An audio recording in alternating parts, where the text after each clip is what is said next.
أشهد أن لا إله إلا الله وحده لا شريك له وأشهد أن محمدا عبده ورسوله أما بعد فأعوذ بالله من الشيطان الرجيم بسم الله الرحمن الرحيم الحمد لله رب العالمين الرحمن الرحيم مالك يوم الدين إياك نعبد وإياك نستعين اهدنا الصراط المستقيم صراط الذين أنعمت عليهم غير المغضوب عليهم ولا الضالين. آج جن صحابی کا میں ذکر کروں گا ان کا نام ہے ابو طلحہ، حضرت ابو طلحہ. حضرت ابو طلحہ انصاری کا اصل نام زید تھا. ان کا تعلق انصار کے قبیلہ خزرج سے تھا اور یہ قبیلے کے رئیس تھے. آپ اپنی کنیت ابو طلحہ کے نام سے زیادہ مشہور تھے.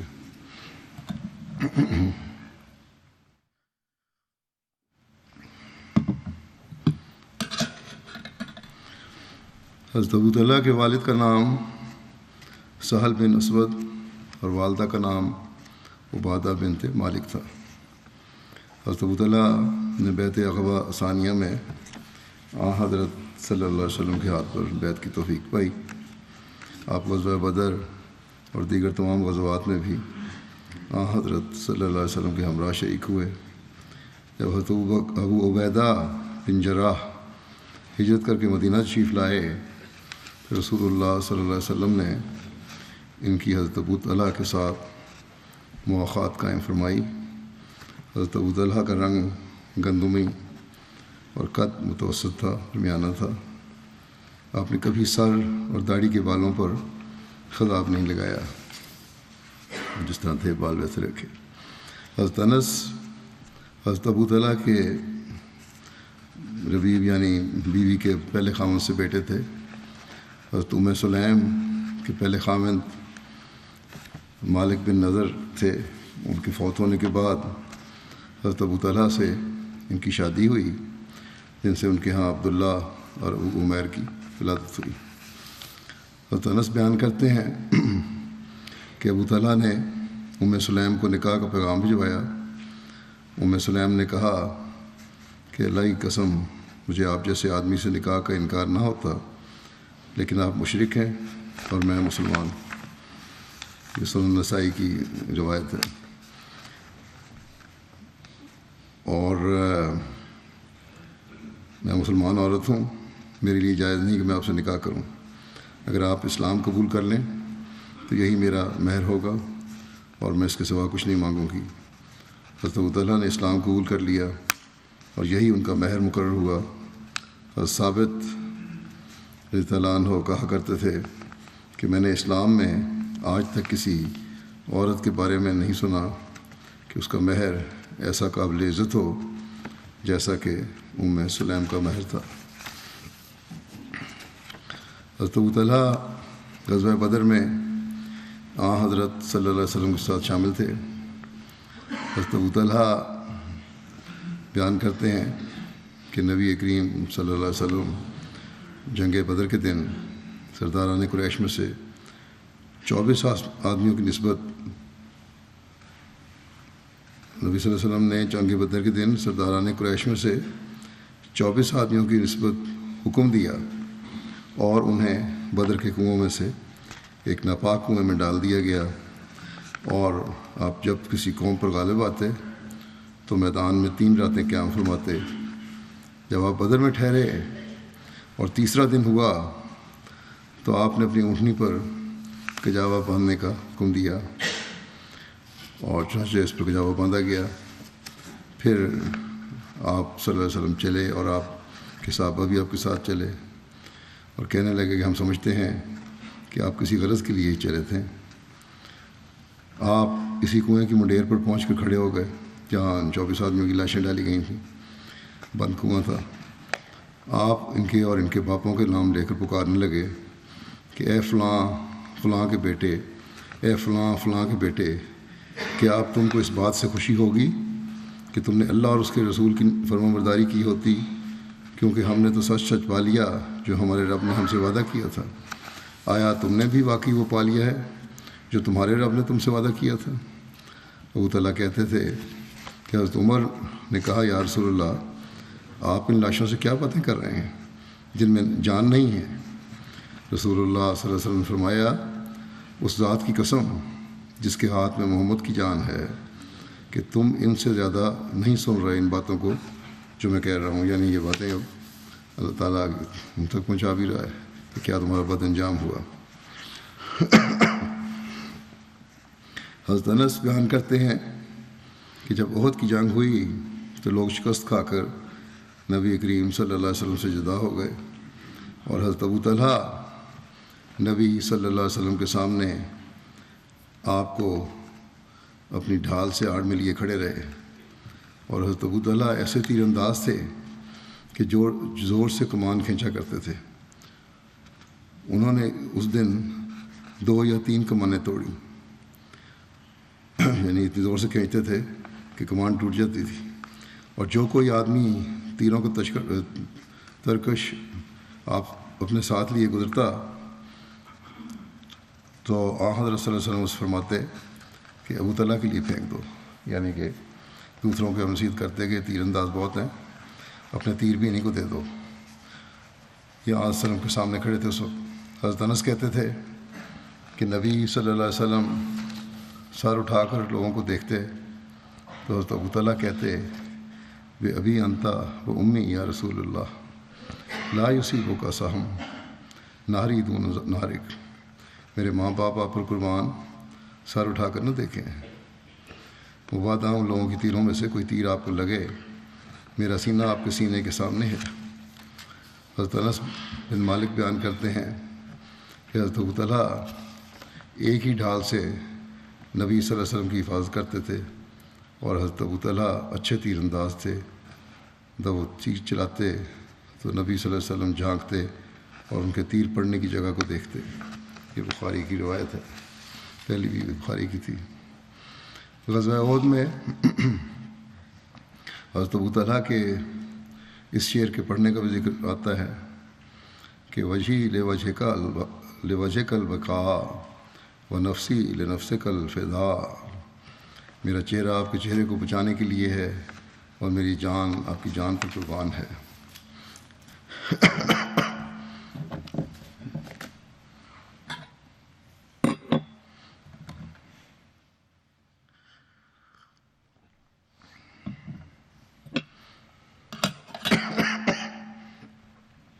حضرت انس بن مالک رضی اللہ عنہ سے روایت ہے کہ نبی صلی اللہ علیہ وسلم نے حضرت ابو طلحہ سے فرمایا کہ اپنے لڑکوں میں سے میرے لیے کوئی لڑکا تلاش کرو جو میری خدمت کرے تاکہ میں خیبر کا سفر کروں۔ حضرت ابو طلحہ سواری پر مجھے پیچھے بٹھا کر لے گئے، یعنی حضرت انس کو۔ حضرت انس کہتے ہیں میں اس وقت لڑکا تھا اور بلوغت کے قریب پہنچ چکا تھا۔ میں رسول اللہ صلی اللہ علیہ وسلم خدمت کیا کرتا تھا، جب آپ اترتے میں اکثر آپ کو یہ دعا مانگتے سنا کرتا تھا کہ اللہم انی اعوذ بک من الہم والحزن والعجز والکسل والبخل والجبن وضلع الدین والغلبۃ الرجال، کہ اے میرے اللہ میں تیری پناہ لیتا ہوں غم و اندوہ سے، درماندگی اور سستی سے، اور بخل اور بزدلی سے، اور قرضداری کے بوجھ سے، اور لوگوں کی سختی سے۔ ایک دوسری روایت میں اس طرح بھی آیا ہے کہ انس کی روایت ہے پہلی بھی بخاری کی تھی اور یہ بھی بخاری کی ہے کہ بیان کرتے ہیں حضرت انس کہ رسول اللہ صلی اللہ علیہ وسلم مدینہ میں آئے، آپ کا کوئی خادم نہ تھا۔ حضرت ابو طلحہ نے میرا ہاتھ پکڑا اور مجھے لے کر رسول اللہ صلی اللہ علیہ وسلم کے پاس گئے اور عرض کیا، یا رسول اللہ، انس سمجھدار لڑکا ہے، یہ آپ کی خدمت کرے گا۔ حضرت انس کہتے تھے، چنانچہ میں نے سفر میں بھی آپ کی خدمت کی اور حضر میں بھی۔ جو کام بھی میں کرتا آپ مجھے کبھی نہ فرماتے تم نے یہ کام اس طرح کیوں کیا، اور جو کام میں نے نہ کیا ہوتا اس کی نسبت آپ مجھے کبھی نہ فرماتے کہ تم نے اس کو اس طرح کیوں نہیں کیا، یعنی کبھی کوئی روک ٹوک نہیں کی۔ حضرت انس بن مالک رضی اللہ عنہ بیان کرتے ہیں کہ ہم نبی کریم صلی اللہ علیہ وسلم کے ساتھ تھے جب آپ عثفان مکہ اور مدینہ کے درمیان ایک جگہ کا نام ہے، وہاں سے لوٹے اور رسول اللہ صلی اللہ علیہ وسلم اس وقت اپنی اونٹنی پر سوار تھے اور آپ نے حضرت صفیہ بنت حویی کو پیچھے بٹھایا ہوا تھا۔ آپ کی اونٹنی نے ٹھوکر کھائی اور دونوں گر پڑے۔ حضرت ابو طلحہ یہ دیکھ کر فوراً اونٹ سے کودے اور بولے، یا رسول اللہ، میں آپ پر قربان۔ آپ نے فرمایا، پہلے عورت کی خبر لو۔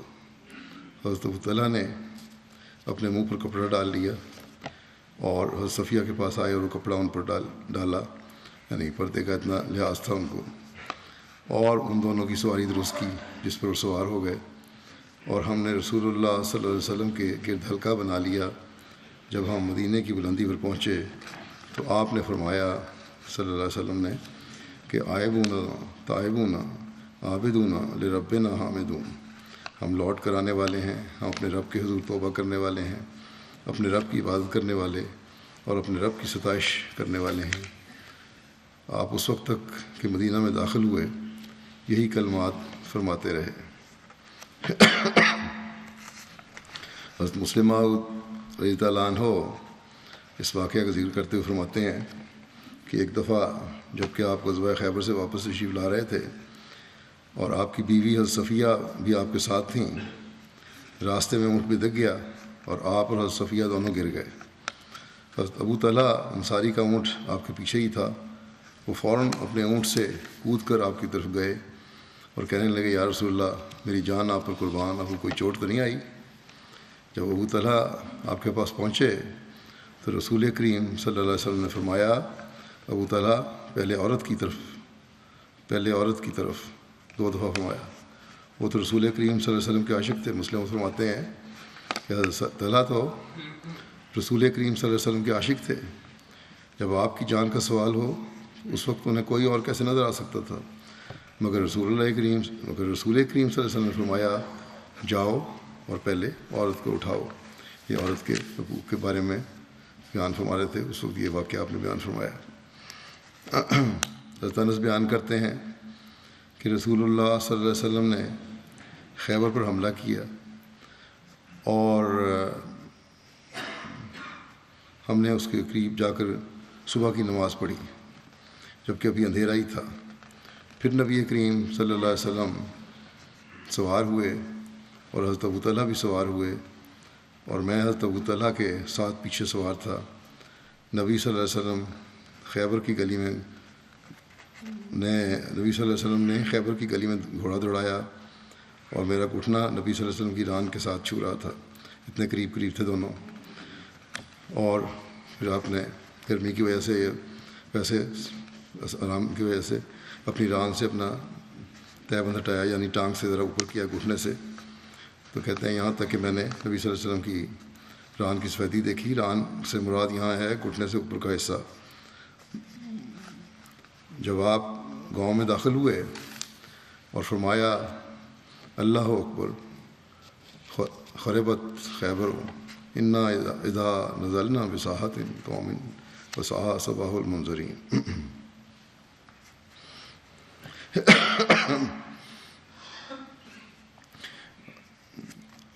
اللہ اکبر، خربت خیبر انا اذا نزلنا بساحت قوم فساء صباح المنظرین۔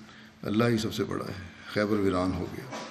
ہم جب کسی قوم کے آنگن میں ڈیرا ڈالتے ہیں تو پھر ان لوگوں کی صبح پوری ہوتی ہے جن کو قبل از وقت عذاب الہی سے ڈرایا گیا ہو۔ یہ آپ نے 3 بار فرمایا۔ حضرت انس کہتے تھے کہ لوگ اپنے کاموں کے لیے باہر نکلے تو انہوں نے کہا محمد اور صلی اللہ علیہ وسلم، اور عبدالعزیز کہتے تھے کہ ہمارے بعض ساتھیوں نے محمد کے ساتھ خمیس کا لفظ بھی کہا تھا، یعنی فوج۔ حضرت انس کہتے تھے کہ ہم نے اسے لڑ کر فتح کیا اور قیدیوں کو اکٹھا کیا گیا تو حضرت دیہا کل بھی آئے اور کہا اے اللہ کے نبی، مجھے ان قیدیوں میں سے ایک لونڈی دیجیے۔ آپ نے فرمایا جاؤ اور ایک لڑکی لے لو۔ انہوں نے ہوئی کی بیٹی صفیہ لی۔ اس پر ایک شخص نبی صلی اللہ علیہ وسلم کے پاس آیا اور کہا اے اللہ کے نبی، آپ نے دہیہ کو قریظہ اور نذیر کی سردار صفیہ بنت حیی دی ہے، وہ تو صرف آپ ہی کے لائق ہے۔ آپ نے فرمایا اسے بما صفیہ بلا لاؤ۔ وہ صفیہ کو لے آئے اور حضرت دیہا کے ساتھ تھے۔ آپ نے حضرت دیہا کو فرمایا کہ ان قیدیوں میں سے کوئی اور تم لے لو۔ حضرت انس کہتے تھے کہ نبی صلی اللہ علیہ وسلم نے حضرت صفیہ کو آزاد کر دیا اور پھر ان سے شادی کی۔ اس پر حضرت ثابت نے حضرت انس سے پوچھا کہ ابو حمزہ یعنی حضرت صلی اللہ علیہ وسلم نے اسے کیا مہر دیا تھا؟ انہوں نے کہا کہ آپ نے ان کو آزاد کر دیا تھا اور ان سے شادی کر لی، اور ان کی آزادی ہی ان کا مہر تھا۔ آخر جب آپ ابھی راستے میں ہی تھے تو حضرت ام سلیم نے حضرت صفیہ کو آپ کی خاطر آراستہ کیا اور پھر وہاں شادی ہوئی، آپ کے پاس وہاں بھیج دیا آپ کے پاس۔ اور پھر اس کے بعد کہتے ہیں اگلے دن حضرت صلی اللہ علیہ وسلم نے فرمایا کہ جس کے پاس کوئی چیز ہو وہ اسے لے آئے، اور آپ نے چمڑے کا دسترخوان بچھا دیا۔ کوئی شخص کھجوریں لانے لگا، کوئی گھی۔ عبدالعزیز نے کہا کہ میرا خیال ہے کہ انہوں نے ستو کا بھی ذکر کیا تھا۔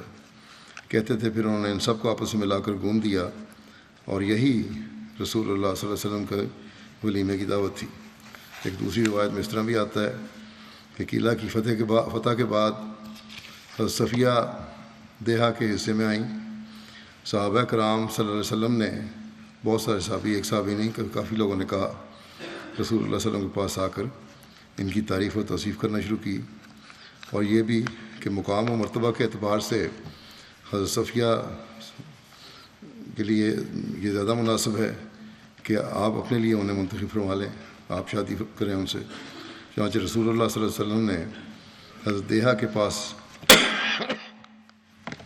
پیغام بھیجا، اور آپ صلی اللہ علیہ وسلم نے 7 غلاموں کے عوض حضرت صفیہ کو خرید کر انہیں ام سلیم کے حوالے کیا تاکہ انہیں اپنے ساتھ رکھیں۔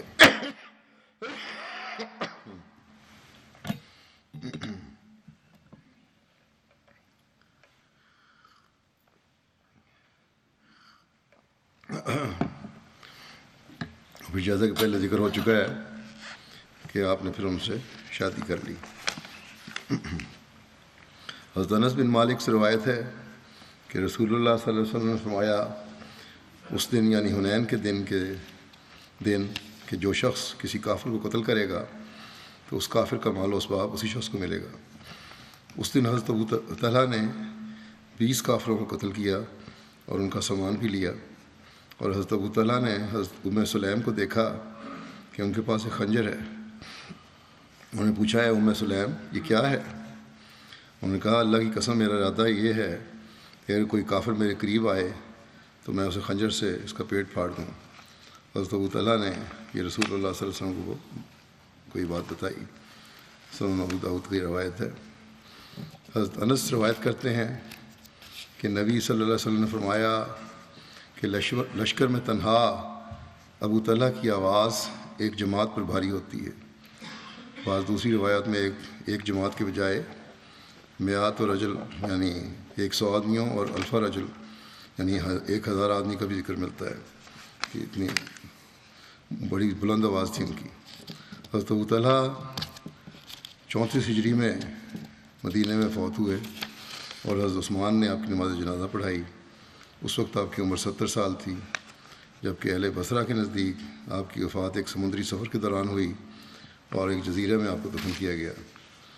حضرت انس بیان کرتے ہیں کہ حضرت ابو طلحہ نبی صلی اللہ علیہ وسلم کے زمانہ میں جہاد کی وجہ سے نفلی روزہ نہیں رکھا کرتے تھے تاکہ طاقت کم نہ ہو جائے.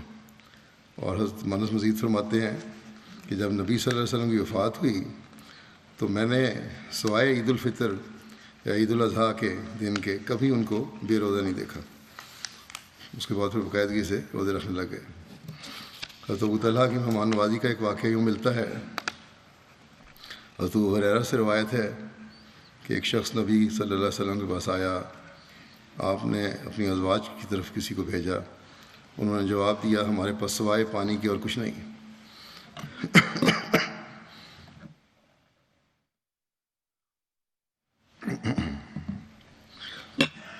رسول اللہ صلی اللہ علیہ وسلم نے فرمایا اس مہمان کو کون اپنے ساتھ رکھے گا، یا فرمایا اسے کون مہمان ٹھہرائے گا. انصار میں سے ایک شخص بولا میں. چنانچہ وہ اسے اپنے ساتھ لے کر اپنی بیوی کے پاس گیا اور کہا رسول اللہ صلی اللہ علیہ وسلم کے مہمان کی نہایت اچھی خاطر تواضع کرو.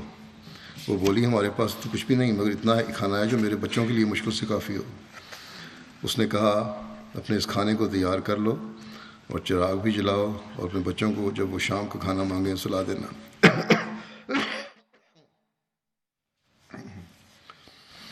چنانچہ اس نے اپنا کھانا تیار کیا اور چراغ کو جلایا، اپنے بچوں کو سلا دیا. پھر اس کے بعد وہ اٹھی جیسے چراغ درست کرتے ہیں، اس نے اس کو بجھا دیا. وہ دونوں اس مہمان پر یہ ظاہر کرتے رہے کہ گویا وہ بھی کھا رہے ہیں، مگر ان دونوں نے خالی پیٹ رات گزاری. جب صبح ہوئی تو وہ رسول اللہ صلی اللہ علیہ وسلم کے پاس گیا. آپ نے فرمایا آج رات اللہ ہنس پڑا، یا فرمایا تمہارے دونوں کے کام سے بہت خوش ہوا. اور اللہ نے یہ وہی نازل کی کہ وَيُؤْثِرُونَ عَلَىٰ أَنفُسِهِمْ وَلَوْ كَانَ بِهِمْ خَصَاصَةٌ وَمَن يُوقَ شُحَّ نَفْسِهِ فَأُولَٰئِكَ هُمُ الْمُفْلِحُونَ. اور وہ خود اپنی جانوں پر دوسروں کو ترجیح دیتے تھے باوجود اس کے کہ انہیں خود تنگی اور درپیش تھی. بس جو کوئی بھی نفس کی خساست سے بچایا جائے تو یہی وہ لوگ ہیں جو کامیاب ہونے والے ہیں. حضرت انس بیان کرتے ہیں کہ رسول اللہ صلی اللہ علیہ وسلم نے ایک مرتبہ جب بال اتروائے تو حضرت ابو طلحہ پہلے شخص تھے جنہوں نے آپ کے بالوں میں سے کچھ بال لیے. حضرت انس بن مالک نے بیان کیا کہ حضرت ابو طلحہ نے حضرت ام سلیم سے کہا میں نے رسول اللہ صلی اللہ علیہ وسلم کی آواز کمزور سنی ہے، میں سمجھتا ہوں کہ آپ کو بھوک ہے، کیا تمہارے پاس کچھ ہے کھانے کی چیز؟ حضرت ام سلیم نے کہا ہاں، یہ کہہ کر جو کی کچھ روٹیاں نکال لائیں. پھر انہوں نے اپنی ایک اوڑھنی نکالی اور ان روٹیوں کو اس کے ایک کنارے میں لپیٹ دیا اور وہ میرے ہاتھ میں دے دیں اور اوڑھنی کا کچھ حصہ میرے بدن پر لپیٹ دیا. پھر انہوں نے رسول اللہ صلی اللہ علیہ وسلم کی طرف مجھے بھیجا. حضرت انس کہتے تھے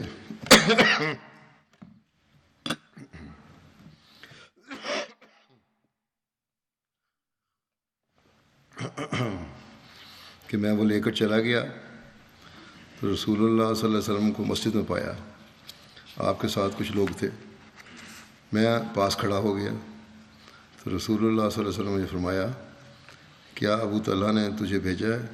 میں نے کہا جی ہاں. آپ نے فرمایا کہ کھانا دے کے بھیجا ہے؟ میں نے کہا جی. رسول اللہ صلی اللہ علیہ وسلم نے ان لوگوں سے کہا جو آپ کے پاس تھے کہ چلو اٹھو. بجائے وہ کھانا لینے کے آپ نے ان کو بھی ساتھ لیا. وہ کھانا لے کر ہی آپ چل پڑے اور میں آپ کے آگے ہی چل پڑا اور حضرت ابو طلحہ کے پاس پہنچا اور ان کو بتایا کہ حضرت صلی اللہ علیہ وسلم تو ادھر ہی آ رہے ہیں. حضرت ابو طلحہ کہنے لگے کہ ام سلیم رسول اللہ صلی اللہ علیہ وسلم لوگوں کو لے آئے ہیں اور ہمارے پاس اتنا کھانا نہیں جو ان کو کھلائیں. وہ چند روٹیاں تھیں وہ تو بھیج دی تھیں، وہی واپس آ رہی ہیں. وہ بولیں اللہ اور اس کا رسول بہتر جانتے ہیں. حضرت ابو طلحہ گئے اور جا کر رسول اللہ صلی اللہ علیہ وسلم سے ملے. پھر آپ جلدی جلدی گئے گھر سے. حضرت انس پہلے پہنچ گئے تھے. رسول اللہ صلی اللہ علیہ وسلم آئے. حضرت ابو طلحہ آپ کے ساتھ تھے. رسول اللہ صلی اللہ علیہ وسلم نے فرمایا ام سلیم جو تمہارے پاس ہو وہ لے آؤ. وہ روٹیاں لے آئیں تو رسول اللہ صلی اللہ علیہ وسلم نے ان کے متعلق فرمایا کہ وہ توڑو ان کو. وہ توڑی گئیں. حضرت ام سلیم نے گھی کی ایک کپڑی نچوڑی اور اس کو بطور سالن کے پیش کیا. پھر رسول اللہ صلی اللہ علیہ وسلم نے ان روٹیوں پر دعا کی. جو دعا اللہ نے چاہی کہ کریں. پھر آپ نے فرمایا کہ 10 آدمیوں کو اندر آنے کی اجازت دو. ان کو اجازت دی اور لوگوں نے اتنا کھایا کہ وہ سیر ہو گئے اور پھر باہر چلے گئے. پھر آپ نے فرمایا 10 اور آدمیوں کو اجازت دو. ان کو اجازت دی اور لوگوں نے اتنا کھایا کہ وہ سیر ہو گئے اور باہر چلے گئے. پھر آپ نے فرمایا 10 اور آدمیوں کو اجازت دو. ان کو اجازت دی اور انہوں نے اتنا کھایا کہ ان کا پیٹ بھر گئے اور باہر چلے گئے. پھر آپ نے فرمایا 10 اور آدمیوں کو اجازت دو.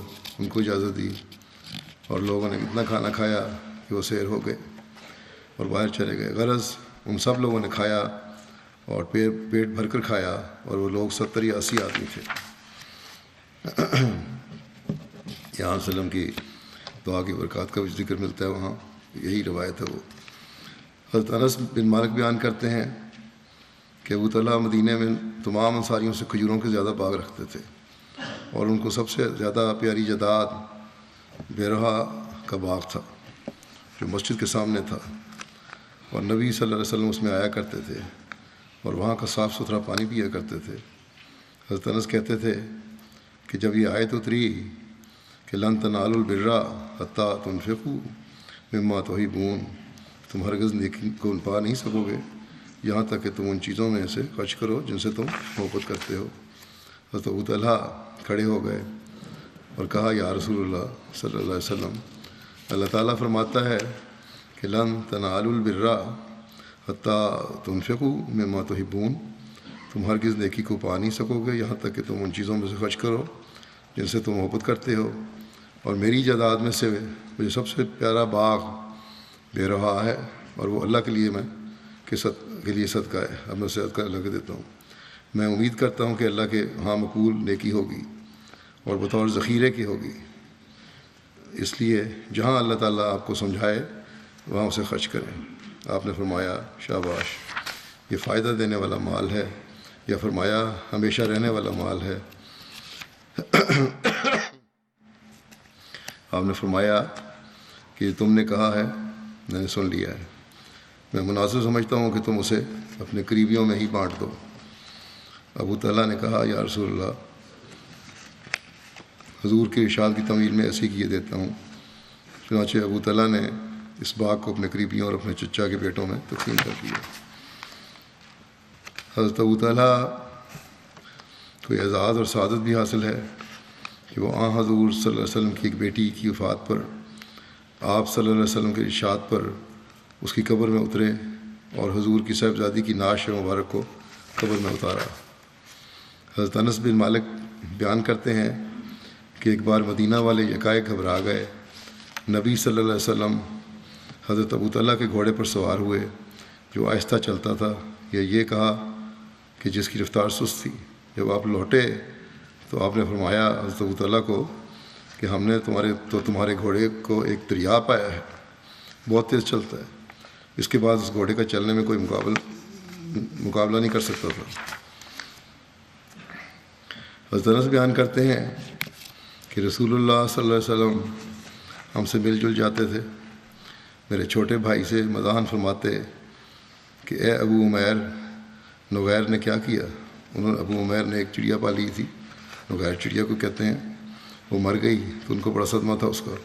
تو مذاق کر ان سے فرماتے تھے یا اڑ گئی یا مر گئی، بہرحال تو اس کی وجہ سے چھیڑتے تھے اس بچے کو. اکثر ایسا ہوتا کہ نماز کا وقت ہو جاتا اور نبی صلی اللہ علیہ وسلم ہمارے گھر میں ہوتے تو آپ اس بستر کو بچھانے کا حکم فرماتے جس پر آپ تشریف فرما ہوتے. چنانچہ ہم اس کو بچھاتے اور صاف کرتے، پھر آپ نماز کے لیے کھڑے ہوتے اور ہم آپ کے پیچھے کھڑے ہو کر نماز ادا کرتے. حضرت انس بن مالک بیان کرتے ہیں کہ جب عبداللہ بن ابو طلحہ انصاری کی ولادت ہوئی، ان کے بھائی کی، ابو طلحہ کے بیٹے کی ماں کی طرف سے بھائی تھے، تو میں اسے لے کر رسول اللہ صلی اللہ علیہ وسلم کی خدمت میں حاضر ہوا. رسول اللہ صلی اللہ علیہ وسلم نے اپنی ابا اوڑھے ہوئے تھے اور اپنے اونٹ کو تار کول لگا رہے تھے. آپ نے فرمایا کیا تمہارے پاس کھجور ہے؟ میں نے عرض کیا جی ہاں. میں نے چند کھجوریں آپ کی خدمت میں پیش کیں جنہیں آپ نے منہ میں ڈالا اور پھر انہیں اچھی طرح چبایا. پھر بچے کا منہ کھولا اور اسے بچے کے منہ میں ڈالا تو وہ بچہ اسے چوسنے لگا۔ اس پر رسول اللہ صلی اللہ علیہ وسلم نے فرمایا کہ انصار کی کھجور سے محبت یعنی بچے کو پسند آئی ہے، اور آپ نے اس کا نام بچے کا عبداللہ رکھا۔ حضرت انس بن مالک بیان کرتے ہیں کہ حضرت ابو طلحہ کا بیٹا بیمار تھا، ایک بیٹا ان کا۔ حضرت ابو طلحہ باہر گئے تو بچے کی وفات ہو گئی۔ جب حضرت ابو طلحہ واپس لوٹے تو انہوں نے کہا، میرے بیوی سے پوچھا، بیٹے کیا حال ہے؟ حضرت ام سلیم نے کہا کہ پہلے سے زیادہ سکون میں ہے۔ پھر انہوں نے رات کا کھانا پیش کیا، انہوں نے کھایا، رات گزاری، اور پھر بتایا کہ بچے کی وفات ہو گئی، اس کو جا کے دفناؤ۔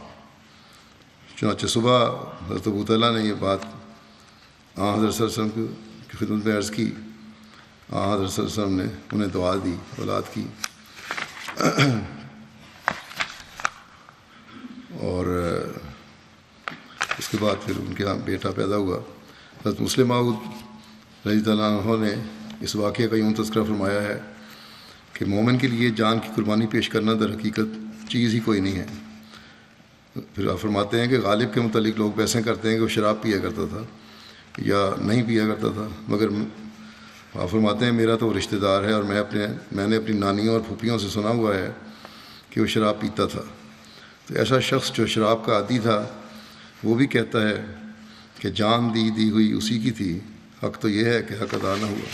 یعنی اگر ہم خدا تعالیٰ کی راہ میں جان دیتے ہیں تو کیا ہوا، یہ جان بھی تو اسی کی دی ہوئی تھی۔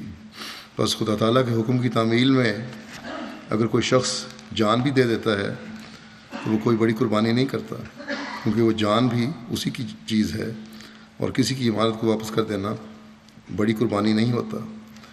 آپ فرماتے ہیں کہ حدیث میں ایک صحابیہ کا قصہ آتا ہے، یہ ام سلیم کا ہی، کہ رسول کریم صلی اللہ علیہ وسلم نے اس کے شوہر کو ابو طلحہ کو کسی اسلامی خدمت کے سلسلے میں باہر بھیجا۔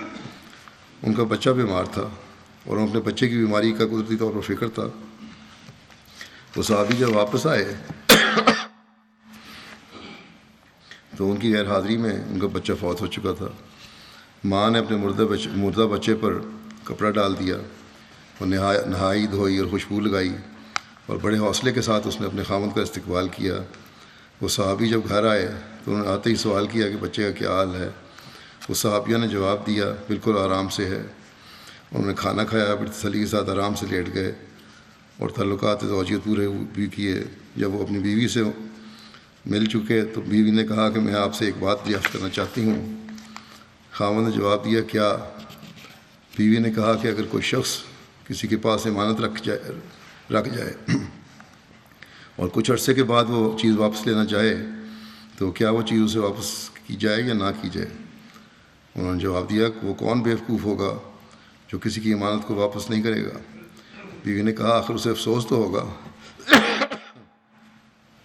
کہ میں امانت واپس کر رہا ہوں۔ انہوں نے جواب دیا، افسوس کی کس بات کا؟ وہ چیز اس کی اپنی نہیں تھی، اگر وہ اسے واپس کر دے تو اسے کیا افسوس ہو سکتا ہے؟ بیوی نے کہا، اچھا اگر یہ بات ہے تو ہمارا بچہ جو خدا تعالیٰ کی ایک امانت تھی اسے خدا تعالیٰ نے ہم سے واپس لے لیا، اور یہ حوصلہ تھا جو اس وقت کی عورتوں میں پایا جاتا تھا۔ بس جان کا دینا تو کوئی چیز ہی نہیں، خصوصاً مومن کے لیے تو یہ ایک معمولی بات ہوتی ہے۔ پھر جو حدیث پہلے بیان ہو چکی ہے اس کے مطابق آن وسلم نے یہ دعا دی ان کو، ان کے بچے پیدا ہوئے، بعد میں بیٹا پیدا ہوا ان کے فوری طور پر کچھ عرصے بعد، اور پھر اتنا نوازا اللہ تعالیٰ نے کہ انصار میں سے ایک شخص نے روایت کی ہے کہ میں نے حضرت ابو طلحہ کے 9 بچے دیکھے اور سب قرآن کے قاری تھے، 9 لڑکے۔ عاصم احول بیان کرتے ہیں کہ میں نے نبی کریم صلی اللہ علیہ وسلم کا پیالہ حضرت انس کے پاس دیکھا، اس میں دراڑ پڑ گئی تھی۔ حضرت انس نے اسے چاندی سے جوڑ دیا تھا۔ وہ ایک خوبصورت چوڑا اور عمدہ لکڑی کا بنا ہوا پیالہ تھا۔ حضرت انس نے بتایا کہ میں نے اس پیالے میں نبی کریم صلی اللہ علیہ وسلم کو بارہا پانی پلایا ہے۔ ابن سیرین کہتے ہیں کہ وہ پیالہ لوہے کی تار سے جڑا ہوا تھا۔ حضرت انس نے ارادہ کیا کہ اس کی جگہ سونے یا چاندی سے جڑوا دیں، لیکن حضرت ابو طلحہ نے ان سے کہا کہ جسے رسول اللہ صلی اللہ علیہ وسلم نے بنایا ہے، اس میں ہرگز کوئی تبدیلی نہ کرو، چنانچہ انہوں نے ارادہ چھوڑ دیا۔ حضرت انس بن مالک بیان کرتے ہیں کہ میں حضرت ابو طلحہ انصاری، حضرت عبیدہ بن جراح اور حضرت ابی بن کعب کو کھجور کی شراب پلا رہا تھا کہ اتنے میں ایک آنے والے شخص نے آ کر خبر دی کہ شراب حرام کر دی گئی ہے۔ حضرت ابو طلحہ نے اس شخص کی خبر سنتے ہی کہا کہ انس ان مٹکوں کو توڑ دو۔ حضرت انس کہتے ہیں کہ میں نے ایک پتھر سے مٹکوں کے نچلے حصوں کو مار کر توڑ دیا۔ حضرت انس بن مالک بیان کرتے ہیں کہ جب نبی کریم صلی اللہ علیہ وسلم کی وفات ہوئی تو مدینہ میں ایک شخص تھا جو لحد بناتا تھا، اور ایک اور تھا جو سیدھی قبر بناتا تھا۔ صحابہ نے کہا کہ ہم اپنے رب سے استخارہ کرتے ہیں اور دونوں کو بلا بھیجتے ہیں، دونوں میں سے جو بعد میں آئے گا اس کو ہم چھوڑ دیں گے، یعنی جو پہلے آئے گا اس سے کام کروا لیں گے۔ چنانچہ دونوں کی طرف پیغام بھیجا گیا تو لحد والا پہلے آیا۔ اس پر صحابہ نے نبی کریم صلی اللہ علیہ وسلم کی لحد بنائی۔ اس کی شرح میں علامہ بصیری نے لکھا ہے کہ لحد والی قبر بنانے والے حضرت ابو طلحہ تھے اور حضرت سیدھی قبر بنانے والے حضرت عبیدہ بن جراح تھے۔ یہ ان کا مکمل ذکر ہے۔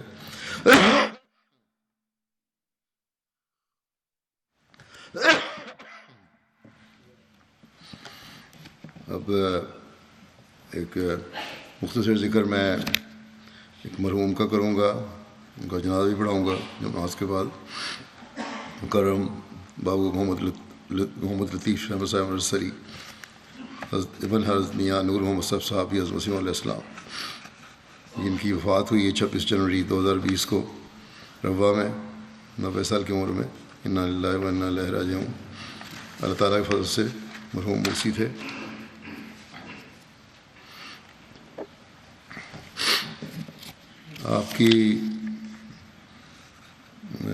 آپ سلسلہ کے معروف مبلغ محترم مولانا محمد صدیق امر صدیق صاحب کے چھوٹے بھائی تھے۔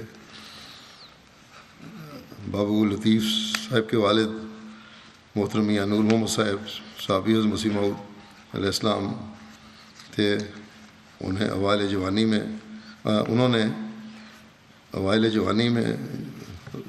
خلیفہ مسیح ثانی خدمت میں بابو لطیف صاحب کو لے کر گئے حضرت خلیفہ مسیح ثانی کی خدمت میں جوانی میں ہی، اور وقت کے لیے پیش کیا۔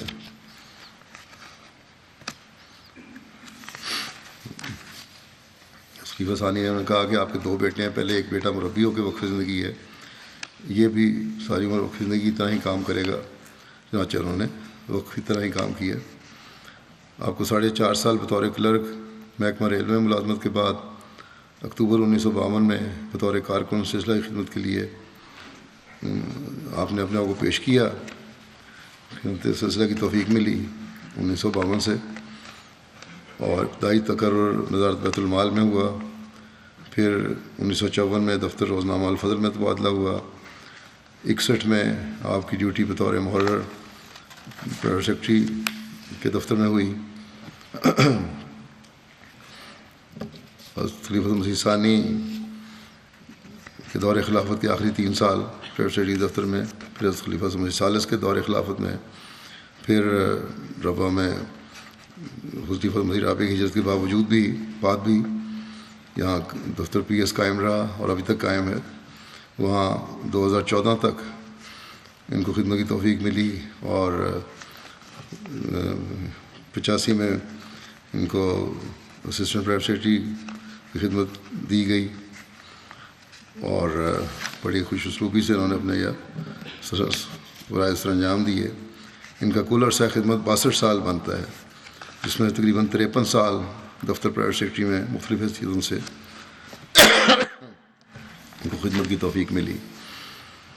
اپنے کام کے بہت ماہر تھے، بڑے سلیقہ اور انعماق سے کام کیا کرتے تھے، اور ساتھ ساتھ دینی مطالعے کا بھی شوق تھا۔ سلسلہ کتب کا گہرا مطالعہ تھا۔ شورا کے انتظامات کے سلسلہ میں ان کو خاص طور پر خدمت کی توفیق ملی بہت زیادہ، خلافت ثالثہ کے دور میں بھی اور بعد میں بھی۔ پرائیویٹ سیکرٹری کے ذمہ مختلف کاموں کی سر انجام دہی کے سلسلے میں خرید و فروخت کے حوالے سے بھی بڑی باریکی سے اور بڑی محنت سے جماعتی اموال کی حفاظت کا خاص خیال رکھتے ہوئے چیزیں خریدا کرتے تھے۔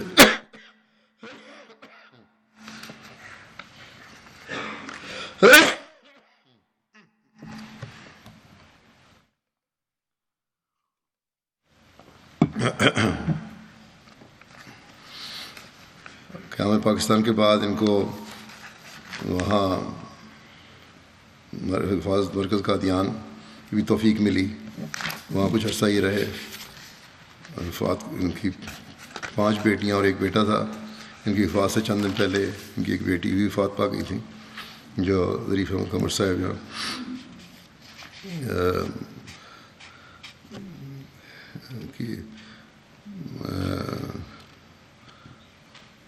ان کا 1 بیٹا ہے، مربی بھی ہے۔ ان کی اہلیہ تھیں یہیں لندن میں ہی ہیں، 3 بیٹیاں ان کی اور 1 بیٹا بھی عتیق احمد یہیں کام کر رہا ہے وہ۔ دفتر پرائیویٹ سیکٹری کے کارکن ہیں رانا مبارک صاحب کہتے ہیں کہ 32 سال ان کے ساتھ کام کیا میں نے، اور عرصہ دراز تک مجلس مشاورت کے انتظامات کے سلسلے میں بہت سا دفتری کام اکیلے ہی سر انجام دیتے رہے۔ اور یہ کہتے ہیں مجھے نصیحت کیا کرتے تھے کہ جب بھی دنیاوی مشکلات اور پریشانیاں لاحق ہوں تو دعا کے ساتھ ساتھ اپنے دفتری کام میں زیادہ محو ہو جاؤ تو اللہ تعالیٰ پریشانیاں دور کر دیتا ہے۔ کارکنوں سے غلطی ہو جاتی تو بڑی پیار سے سمجھا دیا کرتے تھے۔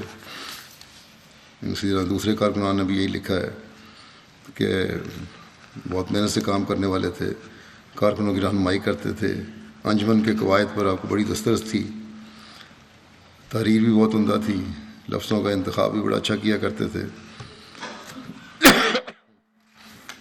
جب بھی کوئی نیا قلم لیتے تو پہلے اس سے بسم اللہ لکھا کرتے تھے، پھر کام شروع کرتے۔ اور دفتر آنے کے بہت وقت پر آنے کے بڑے پابند تھے، لیکن دفتر سے واپسی یہ نہیں کہ جب وقت ختم ہوا دفتر میں چلے گئے، بلکہ جب تک کام نہیں ختم ہوتا تھا بیٹھے رہتے تھے، اور بعض دفعہ ساری رات بیٹھے رہتے تھے اور اگلے دن صبح جاتے تھے گھر۔ یہ بھی میں نے ان کو دیکھا ہے مختلف وقتوں میں، وہاں جب میں تھا روا میں بڑی محنت سے دفتر میں آتے تھے، اور مغرب کا وقت بھی دفتر سے آ رہے ہیں نماز پڑھنے، عشاء کے وقت بھی وہیں سے آ رہے ہیں، بعض دفعہ فجر کے وقت بھی آ رہے ہیں، بڑی محنت سے کام کرنے والے تھے۔ کبھی یہ پرواہ نہیں کی کہ گھر جانا ہے، ایک وقت ختم ہو گیا دفتر کا، اصل غرض تھی کام کہ جماعت کا کام کرنا ہے۔ اور ایک خصوصیت یہ بھی تھی ان کی بہت بڑی کہ ہم کبھی دوسروں سے کوئی معاملہ ڈسکس نہیں کرتے تھے، جو خط ہوتا وہ اسی کا راز ہوتا اور ہمیشہ راز رکھا کرتے۔ اسی طرح ان کو 74 میں ناصر سعید نے لکھا ہے کہ 74 میں ان کو جو خلیفہ مسیح ثالث اسلام آباد قومی اسمبلی میں پیش ہوتے تھے تو یہ بھی اسسٹنٹ پرائیویٹ سیکٹری کے عملے کے ساتھ کے طور پہ وہاں تھے، اور دفتری کام کے علاوہ یہ دوسروں کی مدد بھی کیا کرتے تھے، کارکنوں کے ساتھ مل کے برتن بھی دھو دیا کرتے تھے۔ غرض کے بے نفس انسان تھے۔ اللہ تعالیٰ ان سے مغفرت اور رحم کو سلوک فرمائے، درجات بلند کرے، ان کی اولاد کو بھی اور نسل کو بھی ان کی نیکیوں پر قائم کرے۔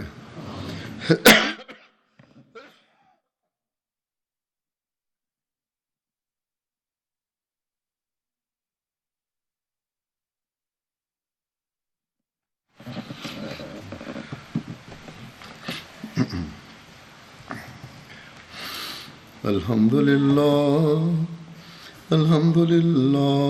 نحمده ونستعينه ونستغفره ونؤمن به ونتوكل عليه ونعوذ بالله من شرور أنفسنا ومن سيئات أعمالنا من يهده الله فلا مضل له ومن يضلل فلا هادي له